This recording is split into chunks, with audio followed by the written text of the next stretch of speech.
Welcome to the Oh So Spurs podcast. Today, you are going to get the greatest Liverpool Tottenham preview on the internet. How are they going to set up? How can Spurs counter them? What are their strengths? What are our opportunities to exploit them? And does it matter if they win the league playing Spurs? We're also going to go over the full context of that Romero interview, which seems to have been taken largely out of context. Surprise, surprise, modern media.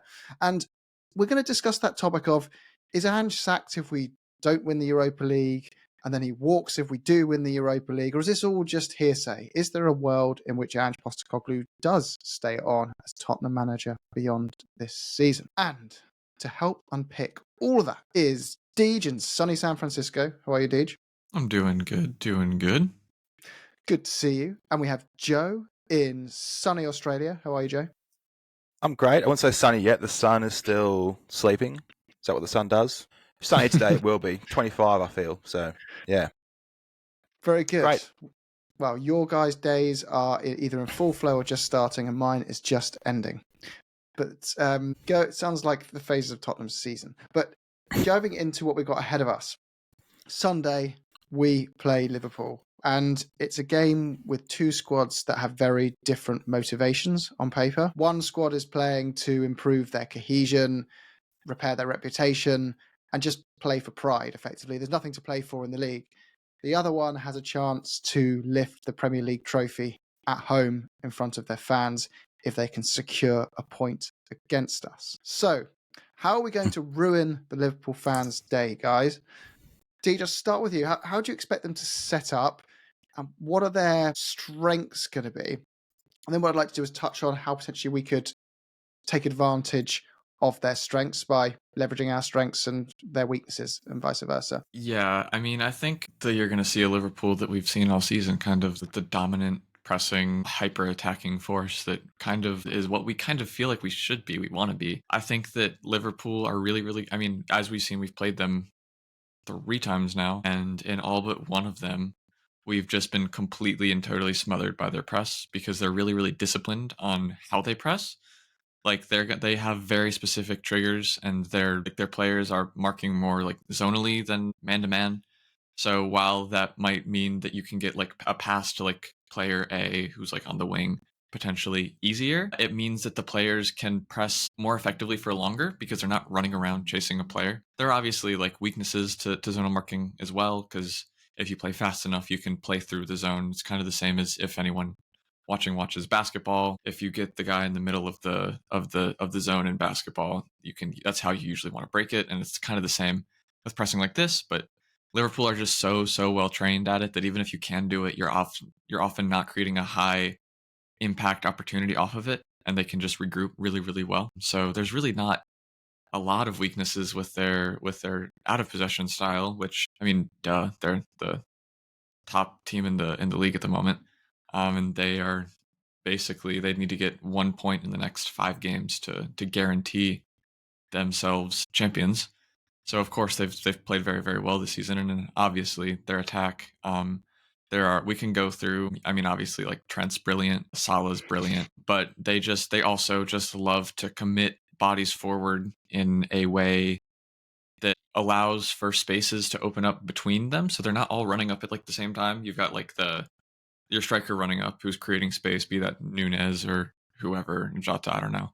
And then you've also got someone like McAllister or someone, or Curtis Jones even maybe, like running in, Harvey Elliott running in behind them to kind of take out the space that's been vacated by the backtracking defenders. So if you're not really focused on maintaining your like man / like space, I guess, they're going to create a lot of chances, especially with the ability of players that they have like Trent to just put a ball anywhere and put it on a platter.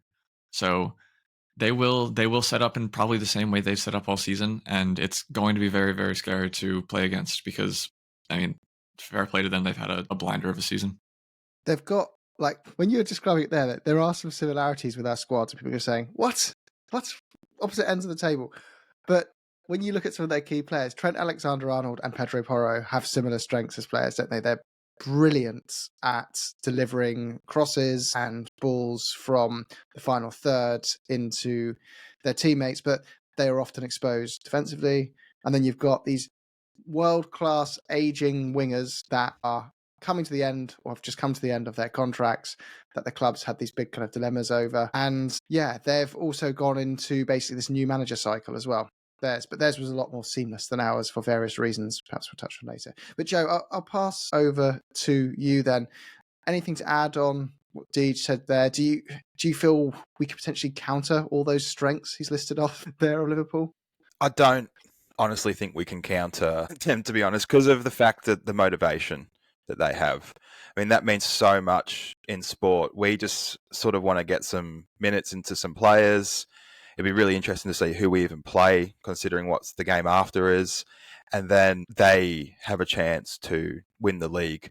Now, I think how it affects us, them winning the league, we'll get to, but just to foreshadow, it doesn't really bother me too much that they have that chance playing us. I think it's worse to play them after because you have to do the guard of honor sort of thing. That's worse. We can just turn the TV off and walk away or leave the ground. We don't have to join in their celebrations, but I don't think we can. I think there is. I watched the Leicester game they played. Leicester got a couple of chances, and I think that was due to beating a man. Depending on who we play, I think that's our opportunities on the wing, is if we can get Odegaard or Tal to beat a man, to get a chance in behind. They're going to want to score. They're going to want to win by a lot. That is probably our chance, the fact that they are going to want to attack. They've really got nothing to lose. They might as well try and win 4-0, for example, in front of their home fans to win the league, to make it a moment. So our chances are their aggression, I think, and if we can get them on the break. But countering is going to be different in this game because we don't sit back. Well, could we set up potentially the way we did in the second half against Eintracht Frankfurt and leave ourselves with an opportunity to have, we saw it with Arsenal and Crystal Palace, and I hate to curse on the podcast, but we saw them pull it off really well. And you do need to, though, and let's caveat that with, that worked because one of their players pulled off a magical finish that they would probably mess up 90 times out of 100. But it came off, and you do need to put yourself in a situation where you're still in the game with 5 minutes to go, and a moment like that is not just a consolation goal. It's something that gets you something. Deej, any thoughts? Yeah, I mean, there are. I would say I'd say we probably will set up in a less aggressive manner than we do in our normal games. I mean, you kind of seen that, and when other times we played against top teams, even like going back all the way back to the time we beat City 4-0. We weren't really like the ball dominant, hyper aggressive team that you kind of come to expect from an Ange system. And we saw that again against Chelsea, and we saw it against Liverpool in at least the first leg when we had the 1-goal lead. We weren't super like on top of them all of the time. We were a bit more laid back, I guess. That's not necessarily the right word, but we defended a little bit further back, and we didn't press forward as much because of obviously their ability to pass through the lines is almost unmatched across the top 5 leagues. They're that good. And I hate to continue to be like Liverpool are good, but Liverpool are really good. Like there's a reason they're where they are.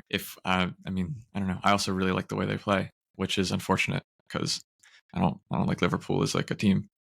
Yeah. Sue me. But I think I do think that one of the ways that we can potentially get past, like not counter them, but I think the most important piece of our attack is going to be twofold. One of them, Joe mentioned earlier, is having a player like Odegaard, potentially even Tell, someone who can dribble around a player, because I think they're one of their glaring weaknesses, despite not having been taken advantage of as much this season, and he's very good in other areas, but it's still Trent's defense. So you mentioned that Porro and Trent are similar in a lot of their strengths. They are also similar in a lot of their weaknesses, specifically on the defensive sides of the ball. There is space to be taken there, and so having someone who can beat a man, whoever ends up playing in that position, whether that be Tell, whether we switch Odegaard to the left and do something with the right, and even if Son's back, I think Son still can probably take Trent on. I think that will be important. I also think that having a ball-playing center back who can play through the lines like Romero can will be important, because we've had, I mean, you even in like I want to say normal games where we're not playing against a team who I'm as worried about their press as I am about Liverpool. A lot of our attacks start with a ball from Romero. The goal against Frankfurt, a ball from Romero. He has that eye for a pass that is so important, especially when you're trying to break lines like we will want to do in this game, where you want to break like the zone that they'll be trying to play in. So the like zonal pressing that they're trying to play in. So having him will be super, super important. Joe, do you feel though, like, and we could go on all day, I think, about like the systems, the way we play and the way we could counter each other, but ultimately how much of this just comes down to Liverpool having much better footballers at better phases of their career? And that's not an insult to Spurs. That's it. We got loads of great players and loads of great prospects. This isn't meant to be some negative sign. I'm just saying, surely if Arne Slot and Ange Postecoglou swap seats, Liverpool are still, like, it doesn't sway the odds significantly in that game. Like, there's not much Ange can do.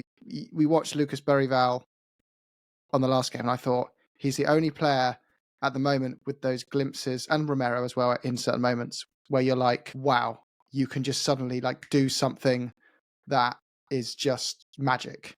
But Liverpool have 7 or 8 of those players that can do it and more consistently. But yeah, so do you feel it's something do you feel we could, if we really nail our game plan, get a result, or is it just simply going to be a case of we need a bit of luck because their players are just a different level? How do you feel about the overall chances based on ability as well as tactics? I mean, football is the ultimate sport for an underdog to win such a low-scoring game. You always have a chance. However, I think you're right. In the stage of their development, their players' evolution and journey, I don't think it's a knock on our players to say that they're more experienced, they're generally at a better stage of their career. Even comparing the players like he did with Porro and Trent, you can do it with Salah and Son as in their sort of stage of their career. And I think the difference is that Salah's aged into a hold-up player just as much as anything else, where Son's still kind of the same player he was, just a bit older. I think there's parts of that too. There's injuries, parts of it. There's just a bit of luck. There's players playing together for so long. There's so many players in that squad still that were key Klopp players as well. So there's so many different avenues to why they're more successful than us at the moment. And I think mainly it's due to our age. But in terms of this game, and if we're going to get a result, again, I'm never going to say no because it's football, but the motivation to me is what's the most important thing in sports in general. If one player wants to win more than the other player, 9 times out of 10, they're going to win. Other than a deflection or something random that happens to us all the time too. It's not like we're the lucky team that's going to get all these breaks. We're definitely not the lucky team.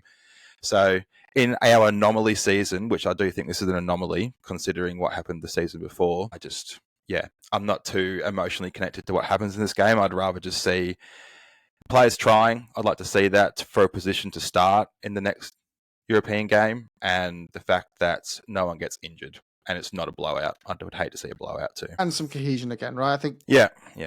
And I guess the interesting thing is Romero and Van der Ven. I think in the games we played them already this season, we didn't have those players, I believe, for all of them. Is that correct? I think they were injured for the whole thing every time we played Liverpool. Mm-hmm. So, and sort of touched on it with Romero's passing ability to get out of their press. We had Dragusin doing that when we played them. Yeah. So it's completely different, and we'll see if he even plays, considering what's coming up. And I think the team selection is going to be really interesting for this game for us. Well, we'll kind of slide on to that topic then. And just to summarize that, we're not saying we can't win. Of course we can. Yeah. Anyone can. And Liverpool have had numerous times this season, several games this season, you could argue, where the term lucky was used because they've scraped through games. And that shows they are very beatable. And Spurs do have players who can. James Maddison, Lucas Berryval, Bentancur, Romero, Van der Ven, Udogie, Spence, Porro, they're all capable of brilliant moments. So if they're motivated and on good form, and Liverpool aren't quite at it, of course Spurs can get something, and we should believe they can, but we shouldn't take it too badly, and we should remember the context of the game. If the favourites for that match win it, Liverpool, they're favourites for a reason. It'd just be nice to see no mistakes. That would be nice to see no mistakes leading up to because that's our Achilles heel, is just mistakes. So it'd be so nice to see a mistake-free game, even if we lose yeah, it'd be nice to go into the next game with no worry that someone's not going to come for the cross or someone's going to play a terrible back pass or lose the ball in the midfield and get turned over with no one defending. It'd just be nice to see that happen, to be honest. Just the small things in life, that make it better. Yeah, and we'll start the goal on that note of mistakes, goalkeepers. I think we'll do the lineup expectations then. I assume it's all but certain we stick with Vicario and try build his confidence up and make mistakes less likely by playing him, rather than dropping him at the 11th hour before a huge game because Bring of in those Kinski. moments. Would you bring in Kinski? No, not really. It could kind of be an argument if the previous game hadn't happened, just to sort of, I don't know, mentally give Vic a break. But seeing as he's made mistakes recently, I think it's a bit of a stab in the back in a way if we do drop him, because he's a good goalkeeper. He's a great goalkeeper. He just sometimes, it's becoming rarer and rarer now, but it's just in the last two Premier League games, it's been glaring. But this year he's generally been pretty good, I think, especially in his shot stopping. So yeah, stick with Vic in my opinion. Yeah, Stick definitely. with Vic. Stick with Vic. Stick with Slick Vic. But the centre backs, Deej, do we think it will be start with Romero and Van der Ven and bring them off at half time again? I think it'll be somewhat similar to that. Yeah, I think that the game time cohesion is obviously there, but it is always important to continue to build on that. And like you can see it whenever we have players who aren't used to playing next to each other. That the center back, like it's obvious that our best center back pairing is Romero and Van de Ven, and like that's like kind of. But you also like it's also partially due to the fact that they're really the only group of players that are used to playing next to each other. And like as soon as you get like a group that starts to get more game time, then they start getting better, and you're like, oh, are we changing this? Sometimes it's not down to like a system change; it's just down to understanding who you're playing with, especially like as a center back, because that's like the center a center back, unless you're playing like a 4-4-2 or something with multiple strikers, your center backs are going to be the players who are most connected, so like need to know what the other one's doing the most oftentimes without necessarily directly communicating it, because there's not enough time. A lot of the times when you're like defending, you just need to because like if you're Van de Ven and you've played with Romero a lot, you're gonna, okay, Romero's gonna step up here, he's gonna push him wide here, he's gonna push him into me here, and Romero can know, okay, I can push up a little further because Van de Ven can just go hoover up everything that comes in behind if it's in this area, but I need to be careful here. And like that's the kind of stuff that you really only get to know like implicitly enough, like fast enough to like be able to make the decision almost subconsciously by playing with them. And that's something that I think is important to continue to build on, even because they've missed so much time. I think that making sure that rapport is still there is very, very important, even if we do take them off at half. I imagine we'll probably play them to the 60th. I think there'll be a little bit more. But I think it kind of depends on the game state. Well, this is the next bit, and I was going to throw it to Joe as the next bit. Like, there's going to be it'll be so Spurs if I'm in a situation where, oh my gosh, we're 1-0 up, 60th minute. Do we do the thing? Do Ange is like a winner type personality, right? He's probably going to be like, well, I'm here to win. Let's stay on then. And you're going to have the classic Tottenham divided fan base of half of them calling him an idiot for doing it. And then if he takes them off, probably those same half would then brand him as unambitious for not trying to win the game. So he can't really win. I say half, probably a lot less than half. But yeah, do you think there's a world in which he's still in the game 60 minutes, you just got to leave them on and just go for it? Or do you think Ange's just steadfast and take them off? With how Ange has acted over his tenure here, I would say he will still want to win and he will do everything to win. But then again, he would have done that against Forest. I guess game state 2, we were 2-0 down. We didn't need a score, but he did change both of them.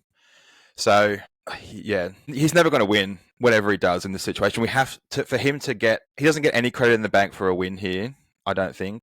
He doesn't, the fan base has made their mind up on him, I believe. So, to worry about that, I don't think is something that you should care about. I think he should just go with what he feels like in the situation, and if he feels like we have a good chance of winning if they stay on, or if medical team has said that Mickey should only play 60 minutes. But I kind of don't care what happens as long as they don't get injured, I think. Yeah. So I'd be fine to So see take off. Davis and Danso start.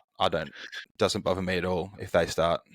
Okay. So hopefully he stays steadfast and goes, right, the plan is off at 60 minutes. They're coming off at 60 minutes. And If that's required, if that's needed by the medical staff. He has mentioned slightly in passing that some players need to play in their recovery process. So, and I feel like he's referring to Van der Ven mostly in that at the moment. So I wouldn't be surprised if they played the whole game too. Yeah, and we've seen this multiple times this season. But there was a weekend where we rotated heavily and Villa rotated heavily in the league for the European games. I think we both lost. And it was like, it doesn't always work that way. And top managers like Pep, who've won it all, they don't, yes, they've got bigger squads, so it's easier for them.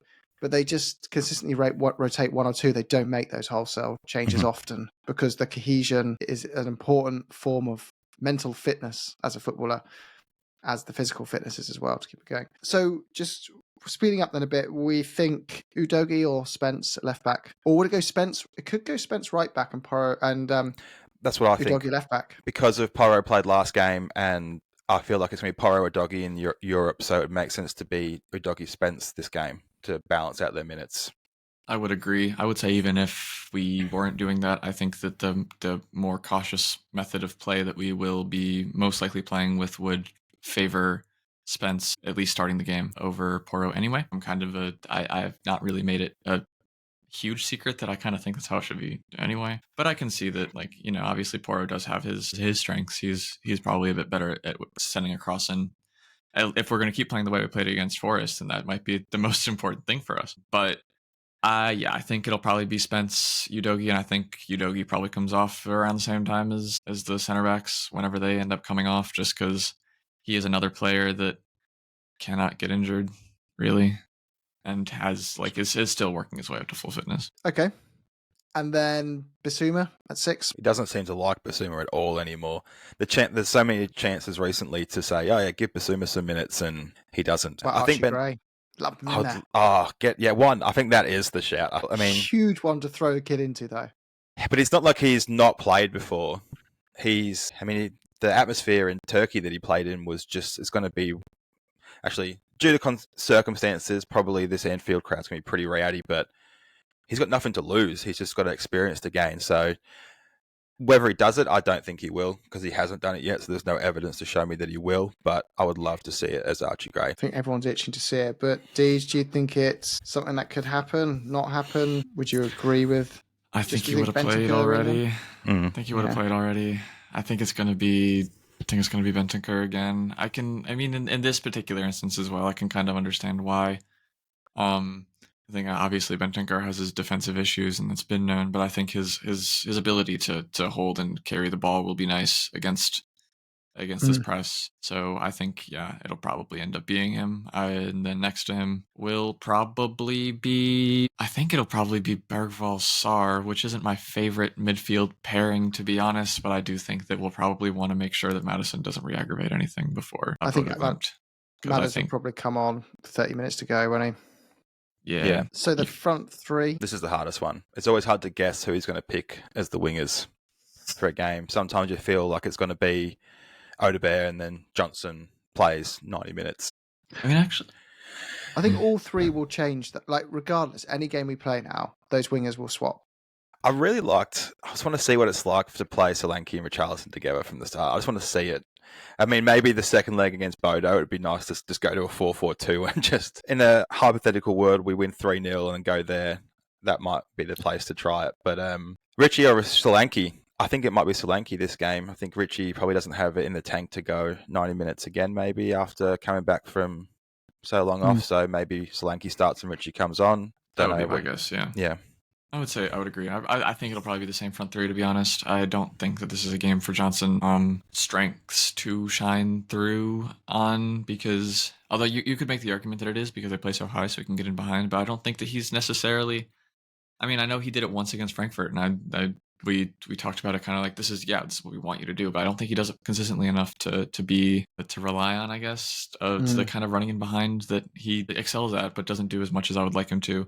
The other thing, Kulusevski could potentially start in the middle, probably over Bergvall, even though just because I think he might need the rest, because I do think he's part of our best three. So I think he might get a rest. I think, unfortunately, we're at the point of the season where, one, I think Sarr is actually, this is kind of the game for him, because you do kind of need an industrious midfielder that can go in and break stuff up, because if you don't, then you're just asking Liverpool to attack over and over again, and that's not something you want to do. So this is definitely something for him, but I do think that especially with the people that we've drawn in the Europa League, that his talents aren't necessarily maximized in games like that, at least for the way that we play currently under. And so I think sorry to go back to the midfielders again, but I do think it'll be one of the Swedes and Sarr. And then I think it'll probably be the same front three, except for Solanke instead of Richarlison. I do think we'll probably rest Richarlison because I don't think he's allowed to play more than 2 games in a row without his entire body falling apart. And I'd rather that happen after the Europa League games, because I do think that if we get into a situation where we need a late goal, having someone with his aerial threat is paramount, and we need someone like him to bring on, and we don't have it if he's not there. So I think that we'll be extra cautious with him, if I had to guess. And then I think Tell will probably start, because I'm pretty sure Son's still injured, and I think it'll probably be Odegaard again, unless it's Kulusevski. I don't see Johnson starting this, but Johnson will probably once again come on as a sub if the game state allows for it. Okay, do you agree, Joe?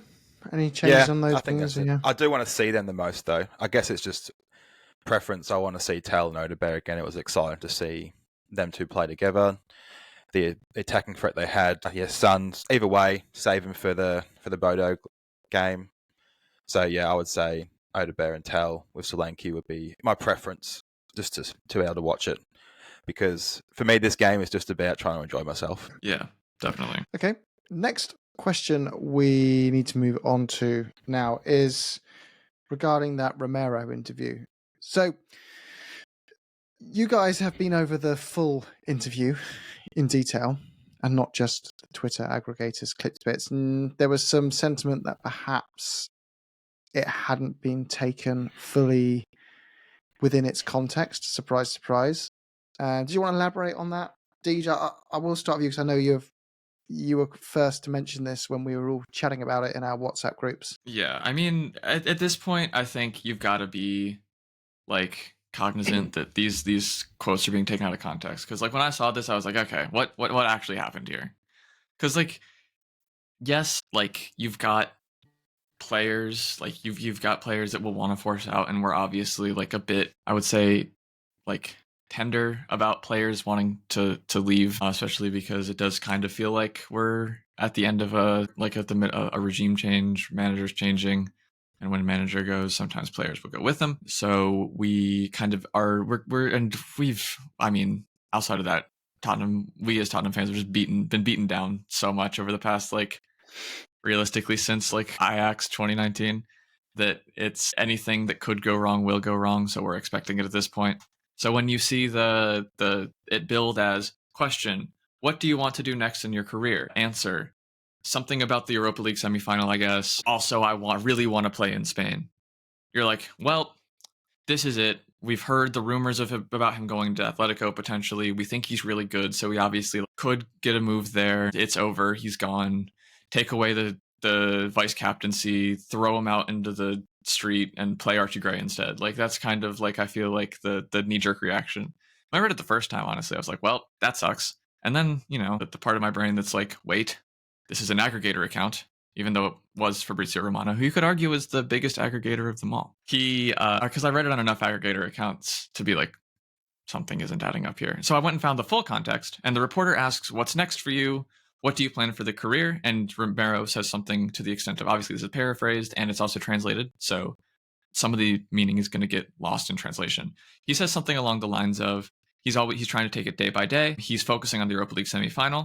After many years of not making it this far, he can say he's happy because in the end he wants to win it. So he's obviously focused on winning the Europa League, so that's good. I'm happy about that. He says after that he'll see. He hasn't spoken with his agent yet, which may or may not be true, but is the correct answer, at least in this situation, because he is coming up on the point where he has 2 years left on his deal, which is about the time that players start thinking about making their next move, especially if you think that you can move to a place, a tier up on the ladder. Whether that move comes off this summer or with 24 months on your deal or 12 months on the deal remains to be seen. But generally, that's kind of the sweet spot for both the club getting a fee for the player and the player getting to move on to like a club that's willing to pay for his services, I guess. And then after he finishes answering that question, the reporter asks a follow-up question, which is, which league that you haven't played in would you like to play in based on how you see it? And then Romero says, honestly, the league I'm missing is Spain. I'd love to, honestly. I'd love to play there because it's the one I haven't played in yet. So he's obviously he's being asked what other leagues you want to play in. And I don't think that that's like a necessarily like all that out there of a question, especially for a player who doesn't have any like real emotional ties to Tottenham like we do, which sucks because you kind of want your players to. But I'll pass a bit to Joe. Is there two parts to this then, Joe, when we break it down? Was there anything morally wrong with what Romero did? And like, that's one question. I guess you would touch probably the second part of the question because DJ, you were touching on it there. Like, why should he have an affiliation to Tottenham? This is a guy from Argentina who he came to Spurs for money and opportunity, right? We offered a lot of money for him. We were a step up at the time and we offered Premier League football, all that kind of stuff. He didn't come because he was like, his dad was from North London and they used to go to Spurs games together. So that's one part. Like, is there anything wrong with him, not having an affiliation to Tottenham? And two was, do you agree with Dees that the comments were, different once you've read the full context? There's nothing wrong with it, in my opinion, in what he's said, because it's just a straight question. Basically, the question is, would you like to play in the Liga one day? Because no one's going to go, yeah, I want to play in the Icelandic league. Like, it wasn't related to any other league, and it's a baited question in a sense too. But in some ways, he should be a fan of Tottenham because he is paid to make this club more successful. So he should care when things aren't successful, if that makes sense. So that kind of by proxy makes you a fan because you want the team to succeed. But it's a perfect storm for him, because if it was a different player, the way his history has gone with just random outbursts of things he said before and against the hierarchy, which again could be misquoted things as well.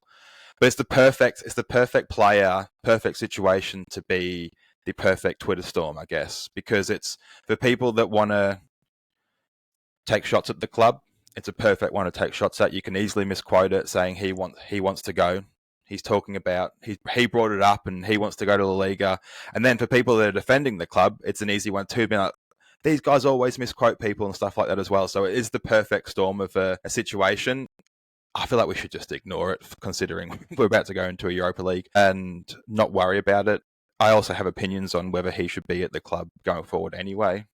So to me, I just don't necessarily care enough about him saying it to get upset about it. I think they're both really valid points. I guess to chuck my 2 cents at the end rather than start this time. But then please counter this, because I feel like when you're hosting, you have the chance to like chuck in your bit at the end, then move the conversation on, and it kind of leaves an air of that's the conclusion. I'm not saying it, it's just my opinion. Like in all walks of life, if I have the opportunity to meet anyone who is employed by any reputable organization or agent or anything, and that's in my working life and all that kind of stuff, I have to provide questions in advance to said individual, and I have to be very clear about what I'm going to talk about with that person, and those answers are then discussed with that person and their team, and they're carefully thought about before they're relayed. So that interview wasn't look, it's Christian in the shopping mall, like, can we grab you for 5 minutes? That was Christian and his agent, we need to do an interview and we're going to talk about these topics. Now, what the intention was from that interview is all speculation and hearsay. But I personally feel it was a little bit like he's a professional, he's committed, but he's just saying, by the way, the stuff about other clubs linked to me, any of you in Spain, hint, hint, yeah, I am kind of interested in that in particular. But he's not saying, come and get me, please save me, I hate Tottenham, blah, blah, blah. But I want to counter that before we move on. I mean, I think you're correct in a sense that it is a bit of an advertisement, and it probably was done before, but it's also like, I'd say like one of the most standard questions you can ask in this kind of interview. Like we had the same thing with Papsar like a month ago, where he gave a club, he said Madrid, and people didn't care as much because they're like, Papsar's not good enough to play for Madrid right now, so it doesn't matter.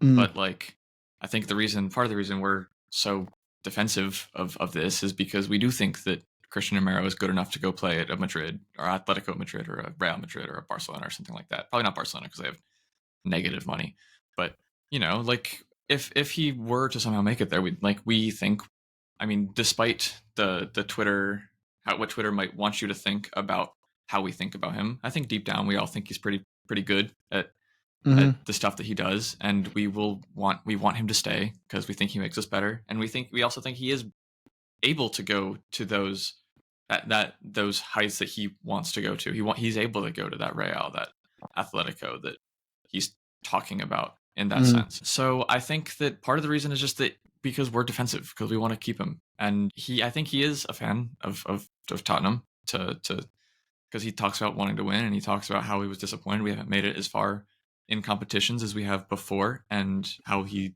really, really wants to win, whether that be for him or for the club.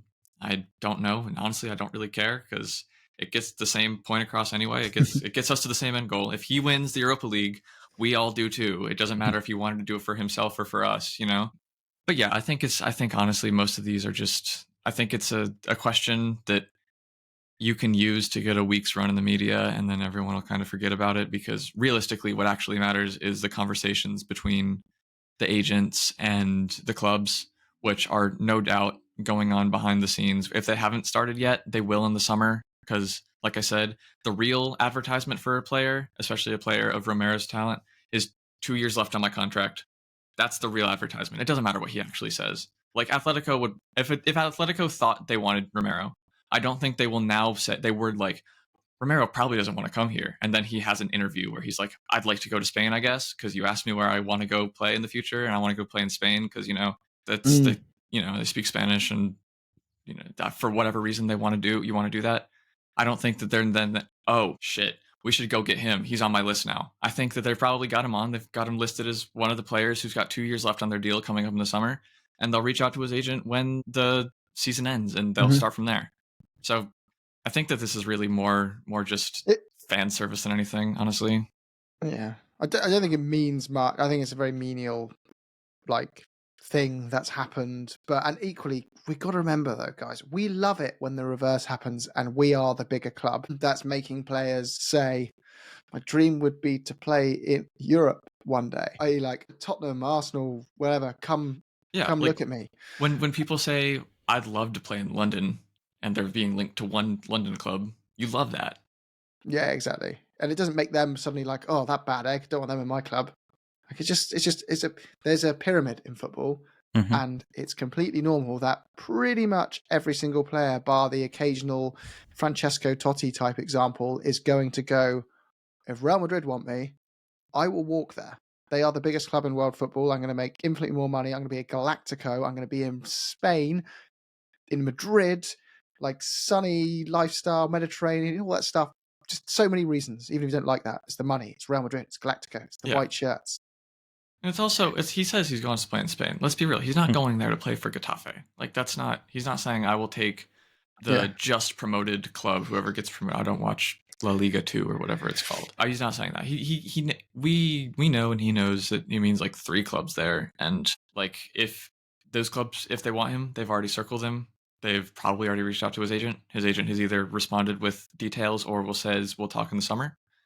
Hopefully it's the latter, because I don't really like players thinking about what's going on next during the season, and there's a long enough window between that I think that it's reasonable to assume that he's not talking about it. And he did say in the interview he's not talking about it, and I'm inclined to take him at face value. But yeah, I think that even if he hadn't said this, like, I think that the links would still be there. Like, the Atletico links came up way before this interview came out.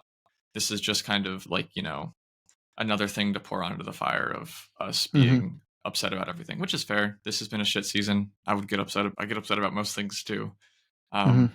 It's just this one is just, who cares? So we'll move on to the final part of the podcast. I think we've broken down Romero's interview we've done the opposite of an aggregator. We have re-aggregated his interview. Is that even a word? Does that even make sense? Rehydrated, I think that's what it is. Rehydrated, whatever. Yeah, anyway.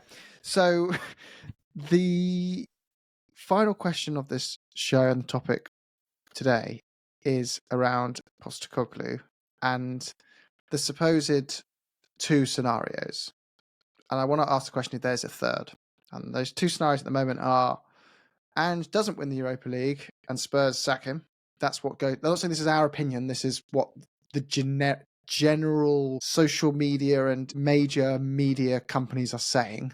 They are saying that either we win the Europa League and he walks, or we lose the Europa League and he's sacked. Is there a world in which Tottenham go, no, this is a project, we're sticking to it, and he's got, for the start of next season, at least another 6 months to prove it was the injuries, it was all those other things? Or are those media narratives based on, genuine things? Joe, start with you this time. I think it's just as likely that he's the manager. I don't think there's any concrete evidence to say that, because you can just write this, can't you? You can just say, yeah, if X happens, then he'll go. There's no accountability for anyone writing these things. It could be a faction within the club, but it'd be strange for someone to be in the club right now and just to try and rock the boat so hard that we're not going to, like, they're that steadfast that they want him gone within the club that they'll leak that sort of information while we've got a semi-final coming up. I'd rather them go, the person that's doing that, than Ange go. But I think there's just as much chance that it happens the other way, that he stays. The most likely one is if we don't win the Europa League, I think he goes, as in terms of these options. The walking situation would be him throwing his toys at the bath, wouldn't it? Because it'd just be like, I can't deal with the fans. That's what that would say to me. I can't deal with the fans if he just walked after winning the Europa League. Teach. Yeah, I mean, I would agree. I think that would not necessarily bode well for him on his journey to his next club if he were to walk after leaving. If it was some sort of mutual agreement thing, then maybe I can see it. And I think honestly, the reason that this story is coming out now is because people are remembering what happened with Ten Hag. And obviously, I don't think these are the same situations necessarily, but people are looking at a manager who was maligned, who was probably on his way out unless he won the thing he totally wasn't going to win. So we're going to just say that it's going to happen, and then he'll stay, and then he won the thing, and then he stays, and then nothing really gets better, and then they sack him in, September, October, whatever, and then they bring in a new manager, and they're still bad, which kind of to me says it's not really the manager's fault. It's the personnel, but that's neither here nor there. But I think that's kind of why this story is coming out as it is, to like leave the door open for that to occur. Not necessarily because I think it will, but because people are probably thinking of, I think we're trying to avoid as much negativity as possible. I think honestly, if you want to be really, really cynical, you could have a board who are completely expecting to bring him back on if he wins everything, but leaks the story to bring the fans who would be like, I would rather die than see Ange here another year, so I'm going to cheer against us if we make it to the final, to bring them on side. I don't know. I think that realistically, to be honest, I don't trust the journalists as far as I can throw them, any of them, and I'm not very strong. So yeah, I think it's simple. Like, no one actually knows, but some outcomes are more likely than others, and I think it would be disingenuous of us, just because we've been mostly backers of Ange and we want it to work and all that kind of stuff, to say his job isn't at risk when you're 17th, like 16th, whatever, regardless of luck, self-inflicted wounds, whatever you want to look at it as, meteor hitting the earth, whatever it is. If you're 16th and you manage Tottenham Hotspur, your job security is not built on completely safe foundations. That just is what it is. Now, it doesn't mean that he should be sacked, or doesn't mean that he shouldn't be sacked. That's an opinion. That's bigger context here. And some people will be saying, blue in the face into this, what do you mean? That 100% means he should be sacked? Or what do you mean that 100% was not his fault, those injuries? How could anyone not be where he is? Blah, blah, blah, with all this stuff. But there's probably a reality that the club hasn't made their mind up yet. There's also depends how the Europa League goes, because you can lose but play really well, and you can win and Ange feel that he just doesn't want to be a part of this from his own personal level. He feels like that's as far as he can take us, and he walks. Or he goes, no, that's not me. I'm in here for the fight. I've won you a trophy. Give me 6 months. Or he says, no, I'm not up for it. Like, we just don't know. There's so many variables that can occur here.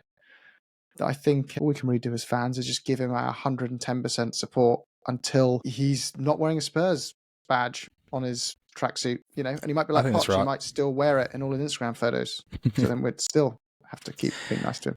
I think that's right. I think we have to. It doesn't matter now. It's literally the most irrelevant thing of what the hypotheticals in a few months' time could be with the current stage of our season. I mean, we're coming towards the end of the 24-25 season, and we still have something to play for. So it just depends on perspective. This is maybe a bit off topic, but it's not off topic, but it's a bit of an analogy. So with the NFL draft coming up today, I believe it is, just topical. So what they do is they value each pick. So when they're trading each draft pick, they put a value on each of them.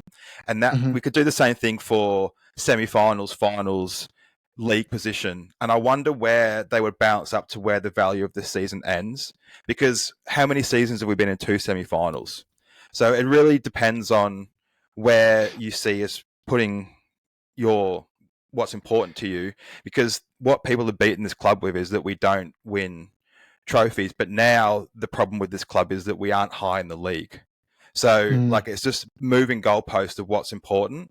And I would take 1 year in 10, essentially, where we're not in the top 6 or top 7, and generally we've been in top 4 or 5 in that period, to have a chance to win a trophy. For me, moving forward, whatever happens, I feel like if Ange is going to stay, the decision has to be made day one after our final game, and then we have to plan for the summer with that in mind. If he's going, he has to go straight away, and we have to bring someone in straight away because we need players brought in for that manager. We can't go, all right, we'll see how Ange goes for 6 months, because we'll bring players in for him and then he'll go. So it's make the decision and stick with it, I think. That's the same thing of right now. Let's just support the team and not worry about he said, she said in terms of a person on Twitter trying to get some likes. So, and spread an opinion that's, to me, there's no concrete evidence that they know either way what's going to happen. Yeah, I'd agree with that. I also think that I think that there are many narratives I agree there are many hypothetical situations on how the season ends. I do think the one that will not happen is that we win the Europa League and Ange decides to leave, because I think I don't think that it goes with what he seems to portray as his character now, and I think that would be detrimental to him getting a job in the future, because it's kind of if you can't stand the heat, get out of the kitchen. And really nobody wants to be told to get out of the kitchen, especially like a manager who wants to manage in the top clubs in the world like he does. If you can't handle the pressure at Tottenham, then what happens when you want to, what club of a similar or greater stature is going to want to go and look at you next? Like, there are many reasons why I would consider hiring Ange as a manager if I was another club right now, even if he does get sacked from Tottenham. I think that the biggest negative of anything that he could do right now, honestly, is win and then quit, because I feel like that would not show. That's kind of almost a lose, like turning a win into a loss. Yes, for him specifically. Like, if the club still sacks him, then it's whatever. Like, that could happen, I suppose. It kind of feels like that would also be a bad thing, because you've got this club that's so desperate for a trophy, and then you finally get it and you sack the guy who gets him. But I can see that one happening. I can maybe see like a mutual agreement where he's like, the club have basically asked me to leave and I've said yes instead of getting sacked. I cannot see him quitting after winning the Europa League. Agreed. Weirdly, I think the same. I could imagine if he won it, him being called in and then being like, so, like, should we shake hands and do... I'm not saying they would. If that situation happened and they'd be like going, it's obviously going to take it, mutual concession. And he's like, no, man, I'm not a quitter. I'm here to fight. I'm here to win. And then being like, this makes it harder now, because not saying that would happen. They might be like, no, it's always the plan to stick with him. And if you don't like it and you're angry and you're noisy about it, I don't care. We're sticking with it this time. And Daniel Levy does go to extremes sometimes. And I do wonder if he's just going to go from being extremely impatient to being extremely patient. And maybe that's his thing. Maybe it will be. Maybe our new CEO will have the only say in it. We don't know. I think that's it, guys. Any final comments before we wrap up? I think that's about it. I think realistically, the moral of the podcast is, who cares what nothing matters. Say? Nothing matters. The only thing that matters is Bodo Glimt. That's the only thing that matters. Yeah. Yes. And So just enjoy the Liverpool game. enjoy it. Yeah, Yeah. enjoy And watching. actually, I do have something to say. This, to me, them winning the league, playing us, is irrelevant. We can walk away from the game and not pay attention to their celebrations. It doesn't matter it's against us. I would rather be the team they beat to win the league, because it's not us that's making them win the league, rather than be the team that has to sort of like sit there and give them a clap and like guard of honor and stuff like that. Like that's way more embarrassing than just being the team they happened to play when they got a point or whatever to beat Arsenal so comfortably in their third attempt at and they don't care about us. It's Liverpool. We're not Man United. We're not their rivals. Not going to be singing at White Hart Lane for years. Ha ha! We won the league against you guys. They won't even remember who they won it against. Matter. Yeah, they just won't care. Yeah. But what we do know is there will be thousands of Arsenal fans around the world who have a flicker of hope left. That will be just gently put to rest, and that will ruin their day. And we're a part of that. So you could take solace knowing that there will be... We're not doing this again. We did this last year, and it still hasn't gone away. We can't do this again. It is different this time, because even if we did beat them... I hope we win. I want to win. Yeah, obviously. I hope we win. But I'm just saying, if we lose, there's, at least there's Arsenal fans all over the world who have switched the telly off and stormed out of the room because it's over for them, like officially, even though they kind of know it is. Anyway, it's been over, yeah. Up the Spurs. Come on, you Spurs. Come on, you Spurs.